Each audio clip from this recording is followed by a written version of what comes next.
आदरणीय उपाध्यक्ष महोदय, कल जो राज्यपाल महोदय जी ने अभिभाषण दिया उसके ऊपर आपने मुझे बोलने का समय दिया, आपका तहे दिल से धन्यवाद। और इस अभिभाषण में जिस तरह से सरकार ने अपना ये डॉक्यूमेंट पेश किया है और पहले पैरे में जिस तरह से तीसरी लाइन में व्यवस्था परिवर्तन के नाम पे पूरा 14 महीने में जो काम हुए वो यहाँ बिल्कुल अच्छे तरीके से झलक रहा है। अगर आप देखें अधिकारियों की दीर्घा में सिर्फ 2 अधिकारी बैठे हैं और अभी चलो काफी यहाँ पे 15 मिनट पहले बहुत कम लोग सत्ता पक्ष के यहाँ पे थे। और अगर आप सचिवालय की ओर जाएंगे तब सब अधिकारी जो कॉमन लोग वहां पे जाता कि आजकल विधानसभा चली है। अगर आप निदेशालय के अंदर जाएंगे तब बोलेंगे विधानसभा चली है और विधानसभा से अधिकारी जो है नदारद। ये किस तरह की संवेदनशील सरकार है, सत्ता पक्ष के साथ ही लगातार बोलते रहे। और मैं उन बातों को रिपीट नहीं करूंगा क्योंकि मेरे से पूर्व प्रतिपक्ष के नेता आदरणीय जयराम ठाकुर जी ने भी बातें रखी, हमारे विनोद कुमार जी जो एमएलए नाचन है उन्होंने भी पूरी बातें रखी, आंकड़े सहित बातें बताई। मैं सिर्फ ये कहना चाहता हूं कि जब से प्रदेश बना है ऐसी जो व्यवस्था परिवर्तन हुई है, आप देखें हम पिछले कल मैं और मेरे सहयोगी जो विधायक आदरणीय दीपराज जी JOIT के जो बच्चे धरने पे बैठे हैं, यहां पे बड़े जोर से कह रहे हैं सत्ता पक्ष के साथी कि कोई लोगों को भड़काया जा रहा है। कौन लोग उनको भड़काने के लिए जा रहे हैं? क्या उनके माता पिता उन्हें घर से भटका रहे हैं? जो लोग विश्वविद्यालय के अंदर तैयारियां कर रहे हैं, जो लोग लाइब्रेरी के अंदर पढ़कर तैयारियां कर रहे हैं, उनके रिजल्ट निकले हैं, उनके लिए उनका क्या प्रावधान आगे करना है? सरकार ने कहा था कि हम 100 दिन में पूरा करेंगे, परंतु आज वो बच्चे जो वहां पे बैठे हैं और मात्र एक जो मेरे साथी शायद गगरेट के विधायक चैतन्य जी वहां पे गए थे, जो मुझे वहां पे मीडिया के माध्यम से भी मैंने वहां पे सुना। मुझे लगता है हम एक बार उनका दर्द तो समझे कि उन लोगों के अंदर क्या दर्द है। हम सब लोग यहां बैठे हैं और सब लोग कॉलेज और यूनिवर्सिटी से पढ़ के आए हैं कि कितनी दिक्कतें होती है, किस तरीके से पेपर निकलते हैं और किस तरीके से मेहनत करनी पड़ती है, परंतु हम उस दर्द को महसूस नहीं कर रहे हैं। आदरणीय मुख्यमंत्री महोदय जी जब आदरणीय प्रतिपक्ष के नेताजी बोल रहे थे और बीच में उन्होंने उठ के कहा कि उन्होंने भी कुछ कहा, वो कह रहे थे कि आंकड़े नहीं है और आंकड़ों के साथ हमारे साथ विपक्ष के साथियों ने सारी बातें कही है। मैं ये महसूस कर रहा हूं, 14 महीने के अंदर पहली बार का विधायक हूं, मैंने जो महसूस किया है कि अभी तक जो हम लोग यहां पे पहुंचे हैं, जितने भी हम सब लोग यहां पे बैठे हैं, हमें जो संवेदनशील होके जनता के मुद्दों को यहां पे उठाना चाहिए, परंतु हम यहां पे आ रहे हैं, बातें कर रहे हैं और एक भी निर्णय जो हमारा जो आने वाला समय जो निर्णय होना था वो निर्णय उसके ऊपर नहीं हुए। चाहे JBT की भर्ती हो, JBT की जो भर्ती है अभी तक जो अधर में लटकी है, आप जो ड्राइंग मास्टर की भर्ती अधर में लटकी है, ये बहुत सारी चीजें जो अभी बेरोजगार युवा जो है जो सड़कों के ऊपर है। मैं ये कहना चाहता हूं कि आप उन लोगों का अपमान ना करें कि जो लोग जो ठंड में बैठे हैं। मेरे साथी से पूर्व के पहले इंद्र सिंह गांधी जी ने कहा कि ठंड में बच्चे बैठे हैं, वो लोग अपनी मजबूरी में वहां बैठे हैं, उनकी बातों को सुने, हम उनके लिए क्या कर सकते हैं उसके ऊपर हमें काम करना चाहिए, मैं कहना चाहता हूं। साथ ही साथ मैं कहना चाहता हूं कि जो यहां पे बातें कही इलेक्ट्रॉनिकल कॉरिडोर की या ई-टैक्सी की, आप अभी प्रदेश के अंदर जो कॉरिडोर चल रहे हैं या स्थापित होने हैं उनके ऊपर क्या काम हुए? और सिर्फ ये किताब जो पन्ने अभी तक हंसराज जी ने कहा, माननीय विधायक जो चुरा है, या विनोद जी ने कहा जो माननीय विधायक नाचन है, अगर हमारे देश के यशस्वी प्रधानमंत्री आदरणीय नरेंद्र भाई मोदी जी ने प्रदेश के हित के लिए और प्रदेश में जब आपदा आई अगर उस समय सहयोग नहीं किया होता तो शायद ये पन्ने जो है जो यहाँ पे 112 पॉइंट लिखे, ये 112 पॉइंट नहीं होते। अभी आपदा की बात कर रहे हैं, प्रदेश का कोई क्षेत्र जो अछूता नहीं रहा आपदा से। मेरा विधानसभा क्षेत्र पिछड़ा क्षेत्र है, मैं बार बार यहां पे कहता हूं, और जिला कुल्लू के अंदर हम 4 विधायक,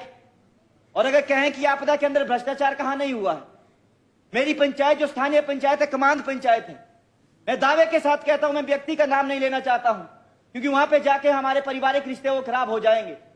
वहां पे प्रधान ने लिख के, पटवारी ने लिख के जो है उस व्यक्ति को दिया और उसको 80,000 रुपए वहां पे मिला, जबकि सिर्फ एक छोटी सी दरार उसके घर के अंदर आई है। और दूसरी रोपा पंचायत, मुंडल पंचायत पड़ती है जो मेरे जिला परिषद वार्ड के अंदर है।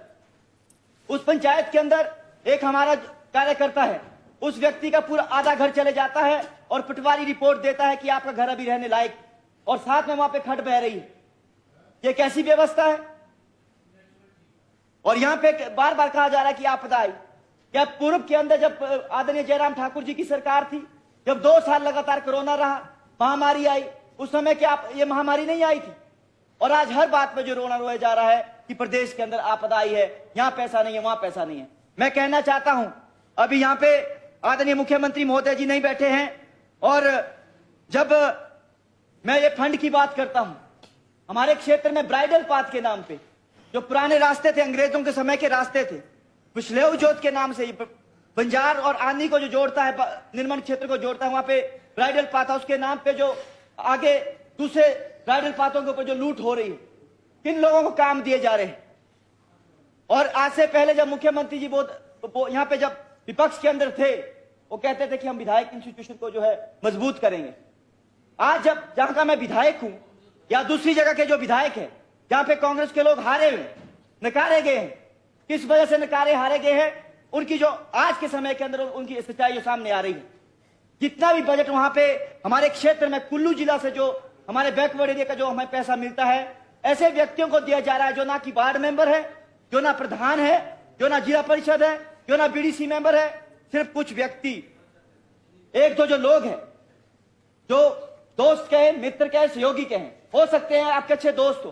परंतु मैं ये कहना चाहता हूं कि ऐसी कैसी व्यवस्था परिवर्तन है? जो व्यक्ति जिला परिषद नहीं बन सकता है, जो व्यक्ति वार्ड मेंबर नहीं बन सकता है, उसके कहने पे आप जो है आदरणीय जो हमारे जिला के उपायुक्त महोदय होते हैं, उनको आप जो ऑर्डर करते हैं कि आप इनके कहने पे काम करिए, आप इनके कहने से पैसा बांटिए, आप इनके कहने से जो है हर एक काम हर विधानसभा के अंदर करिए। और मैं कहना चाहता हूं आपके माध्यम से उपाध्यक्ष महोदय कि जो हमारे क्षेत्र के अंदर वन विभाग के अंदर कार्य हो रहे हैं, जो ब्राइडल पाथ के नाम पे जो है पैसे को अपनी जेबों को जो भरा जा रहा है, मैं आपके माध्यम से कहना चाहता हूं, इन साल जितना भी पैसा है उसके ऊपर इंक्वायरी बिठाई जाए, कहां वो पैसा गया है। 1-1 करोड़ 50 लाख रुपए, 30 लाख रुपए जो है सैंक्शन होके आया है, और सिर्फ 6 दिन जो है मात्र वहां लोगों ने काम किया, उसके बाद बिल बन के निकल रहे हैं, और सीधा का सीधा पैसा जो कहां जा रहा है ये आप लोग समझ रहे हैं। मैं ये बात यहां पे कहना नहीं चाहता हूं। उपाध्यक्ष महोदय, साथ ही साथ मैं कहना चाहता हूं, ओपीएस की बात अभी आदरणीय गांधी जी ने भी कही है, और बड़े चिल्ला चिल्ला के सब लोग कह रहे हैं कि हमने ओपीएस दिया है, 4-5 हजार लोगों को ओपीएस दिया है। किस तिथि में दिया है, कैसे दिया है, ये आंकड़े समेत यहां पे जो है प्रस्तुत होना चाहिए था। और साथ ही साथ मैं कहना चाहता हूं, ये 1500 रुपए की बात कही है जो कही जा रही है, हमारे कुल्लू के जो हमारे सीपीएस महोदय हैं वो अभी नहीं है। अभी जहां पे भी वो प्रचार करने गए हैं, पूरी अपनी पहाड़ी बोली में उन्होंने जो चिल्ला चिल्ला के बोला है कि 1500 रुपए मिलेंगे। अभी जो बात जाती है, मेरा ससुराल जो है लाहौल स्पीति के अंदर है, लाहौल के क्षेत्र में, और स्पीति की महिलाओं को जो 1500 रुपए दिए जा रहे हैं, आपने कौन सा हिस्सा पकड़ा है? और मैं बहुत ये भी बड़ी सोची समझी साजिश है, एक प्रोपेगेंडा करने के लिए जो आने वाला लोकसभा का चुनाव है उसकी तैयारी करने के लिए जो अधिकारी बिठाए हैं, जो सलाहकार बिठाए हैं, जो वित्तीय सलाहकार है, उन्होंने इस तरह से प्रोपेगेंडा करने के लिए तैयार किया है ताकि आने वाले समय में फिर से जो है हिमाचल प्रदेश की महिलाओं को ठगा जाए, और जो 18 से जो 60 वर्ष की महिलाओं को जिस तरीके से ठगने की कोशिश की थी। परंतु मैं ये कहना चाहता हूं कि आने वाले चुनावों में ये सब नहीं होने वाला है। साथ ही साथ मैं कहना चाहता हूं, जो 27वें बिंदु पे है, कांगड़ा को पर्यटन राजधानी विकसित करना है, बिल्कुल करना चाहिए। परंतु मैं ये भी पूछना चाहता हूं, जिसके लिए 3000 करोड़ खर्च करने की बात कही गई, मैं ये कहना चाहता हूं कि अभी तक इस 14 महीने की सरकार ने क्या वहां पे 100 करोड़ रुपए भी खर्च किया है? ये आंकड़े सहित प्रस्तुत होना चाहिए था। और साथ ही साथ धार्मिक पर्यटन की बात कही जा रही है, और जो जिस तरीके से बिजली महादेव रोपवे की बात कही जा रही है, आदरणीय सीपीएस महोदय सुंदर ठाकुर जी अभी यहाँ पे नहीं है, और यहाँ पे मुख्यमंत्री जी कह रहे थे कि हम देवी देवताओं को मानते हैं। मैं ये कहना चाहता हूं कि आपके सीपीएस महोदय यहाँ पे थे जिन्होंने मीडिया में जाके ये कहा था कि जो देवता के गुर है उन गुरों को जब अटैची मिल जाती है वो जो है गलत बोलियां बोलते हैं। ये क्या देवी देवताओं के और धर्म की तौहीन नहीं है? और आज मैं ये इस आपके माध्यम से कहना चाहता हूं कि जो हमारा बिजली महादेव रोप वे है वहां के लोगों की पूछ होनी माननीय चाहिए। सदस्य केवल जी, प्लीज आप डिस्टर्ब कर रहे हैं। करो, कंटिन्यू करो प्लीज। वहां पे लोगों को पूछा जाना चाहिए, किस तरीके से बात होनी चाहिए। मैं ये समझता हूं कि अगर अभी यहाँ पे बातचीत हो रही है या तो मैं गलत बोल रहा हूं या मेरे जो विधानसभा जिसको मैं रिप्रेजेंट कर रहा हूं, जहाँ पे 79,000 वोट है, उनकी बातों को यहाँ पे सुना नहीं जा रहा है। ये मैं समझता हूं कि सत्ता पक्ष के लोग जो है मुझे हल्के में ले रहे हैं। ये मैं अभी यहां से आपके मन से कहना चाहता हूं कि इस तरीके से ना करें। हम पहली बार चुन के आए हैं, हमारी बातों को भी आप लोगों को सुनना चाहिए। साथ ही साथ मैं धार्मिक पर्यटन के बारे में कहना चाहता हूं। मैंने पिछले बजट में भी बात कही थी, चाहे हमारा किन्नर कैलाश है, चाहे मणिमहेश की यात्रा है, और साथ ही साथ मेरे विधानसभा क्षेत्र के अंदर या सिरमौर के अंदर चूड़धार की यात्रा है, मेरे विधानसभा क्षेत्र के अंदर श्रीखंड महादेव की यात्रा है। और श्रीखंड महादेव की यात्रा के नाम पे भी सरकार ने इस पिछले समय के अंदर जब यात्रा शुरू की, 15 दिन पहले उस यात्रा को शुरू किया गया और लगभग जो वहां पे जो आधिकारिक तौर पे जो मृत्यु हुई, लगभग 8 लोगों की वहां पे मृत्यु हुई है। और आज के समय के अंदर जब जिला कुल्लू से बैकवर्ड सब प्लान से उसमें पैसा दिया गया, बर्फ साफ करने के नाम पे पैसा दिया गया है, और जब वहां पे देखा गया पूरे के पूरे रास्ते में बर्फ मिली और लोगों की जो मौतें हुई बर्फ के फिसलन से वहां पे मौतें हुई, परंतु उसके ऊपर कोई भी कार्रवाई नहीं की गई, कोई भी जांच कमेटी नहीं बिठाई गई। मैं आपके माध्यम से कहना चाहता हूं कि जो पिछली यात्रा हुई है, कहां से उसके ऊपर फंडिंग आई है, किस तरीके से कितनी फंडिंग उस पर हुई है, उस सब की जो है जांच करवाई जाए। साथ ही साथ मैं कहना चाहता हूं कि जो हमारे जो ये दूध की बात कही जा रही है कि 80 रुपए दूध और 100 रुपए दूध, ठीक है, अच्छी बात है। सरकार ने जो